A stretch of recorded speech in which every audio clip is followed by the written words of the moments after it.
Contemporary feminists are also concerned with violence against women and girls, or what we now tend to think of as gender-based violence. And we use this term gender-based violence to also incorporate homophobic violence, so violence against gay people, lesbian people, bisexual people, queer people, and also violence against trans people, people who transition from one gender to another.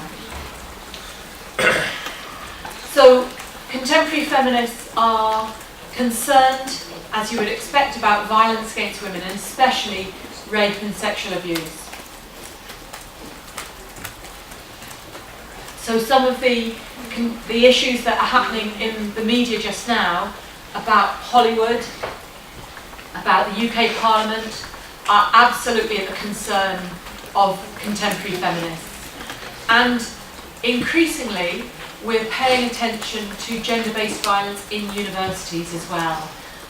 Contemporary feminists, as I've mentioned, are also interested in the body, but not simply in terms of how the body looks or how I express myself through the clothes I wear or whether I wear makeup. These significant but perhaps less urgent questions. Contemporary feminists prioritise instead questions about reproductive rights, about motherhood, about women's control over their own bodies.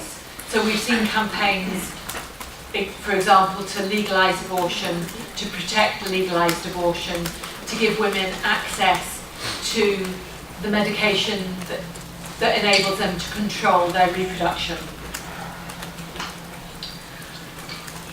All of these topics have been discussed and developed through interaction offline and online. And now there's a huge feminist presence online, and I'm sure that you're all engaged in that already. So through blogs, through WordPress sites, through Facebook groups, through Twitter, there's a tremendous feminist interaction, debate, discourse now taking place online.